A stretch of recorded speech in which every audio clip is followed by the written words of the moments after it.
Hey, now we're right down in the city plaza of Philippi, the main central hub of the city, about 100 yards by 50 yards.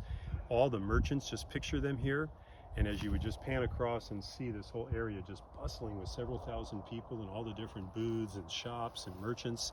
And it was here that Paul was teaching, and this gal who was a slave gal who had a spirit of divination, she kept following them around and declaring, "These men are servants of the Most High God."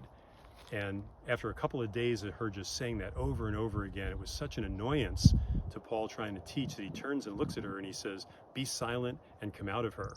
And then her owners recognize that she no longer has the power to do fortunes and do divination.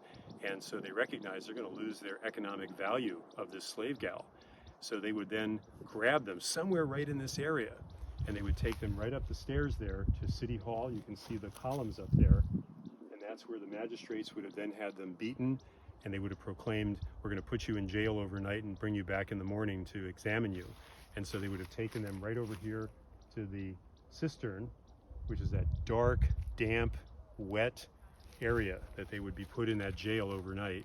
And that's the place where they were singing hymns and were released in that evening time and taken by the jailer and had their wounds cleansed and so forth. And you can imagine the next morning going in there and they're not there. And it all happened right here, literally in this plaza.